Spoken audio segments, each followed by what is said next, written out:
Fractions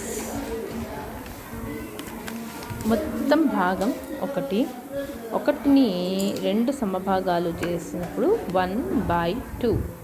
ఒకటిని 2 సమభాగాలు చేసినప్పుడు 1/2 అంటే ఒక పదార్థాన్ని 2 సమభాగాలు చేస్తున్నాం.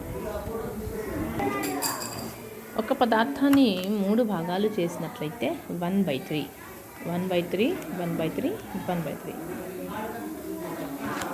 1/4 ఒక పదార్థాన్ని పూర్తిగా 4 భాగాలు చేసినప్పుడు 1/4.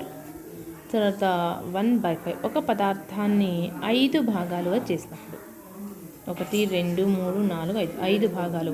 అంటే ఒక వస్తువును 5 భాగాలు చేసినప్పుడు అంటే 1/5.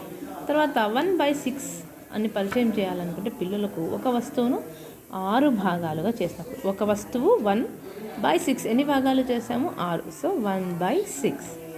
ఇలాగ మనము ప్రాథమిక భావనగా పిల్లలకు భిన్నాలు పరిచయం చేయవచ్చు. 1/8, 1/9 అలాగే 1/10.